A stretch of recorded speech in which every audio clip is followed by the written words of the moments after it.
काकटपुर मां मंगला मंदिर रे श्रावण ऋतु में मांकर श्रावण पूजा आज आरंभ होईछि। एही वर्ष दुईटी आश्विन मास पड़ुथिबारु मां को पूजा 45 दिन करा जाइछि। अन्य दिन मानंकरे मां पंचभुजा रे पूजा पाउथिबा बेले एही दिन मानंकरे मां षोड़ पूजा रे पूजा पांती। षोड़श पूजा रे मां विभिन्न रीतिनीति रे पूजा पाइथांती। विभिन्न समय रे मां विभिन्न रूप रे पूजा पांती।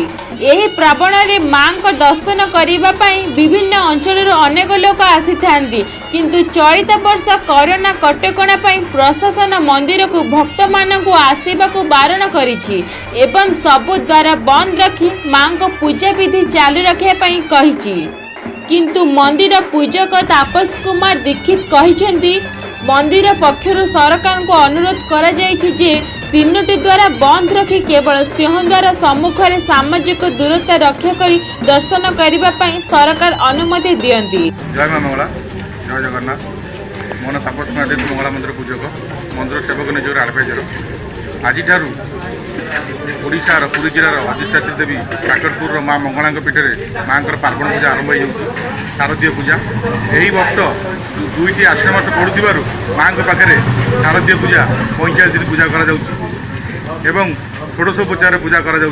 अन्य दिन मानक मां पंचभुजार पूजा पाता समय ये दिन मानक मां षोडशोपचार पूजा करता। मां विभिन्न रीतिनीति हिसाब से मां पूजा करा जाए षोडशोपचार एवं मां विभिन्न समय जमीक सप्तमी, अष्टमी, षष्ठी, पंचमी, दशमी, नवमी विभिन्न रीति हिसाब से मां विभिन्न प्रकार वेश कराए।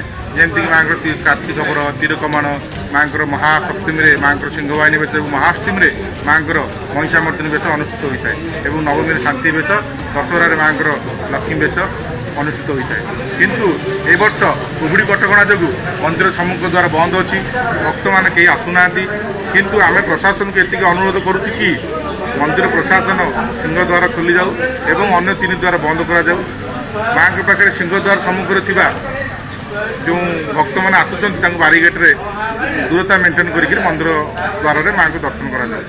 यह हूँ प्रशासन पाखे अनुरोध एवं राज्य सरकार जिला प्रशासन को आम यह कहूँ कि यह मंदिर सिंहद्वार खोली अन्य 3 द्वार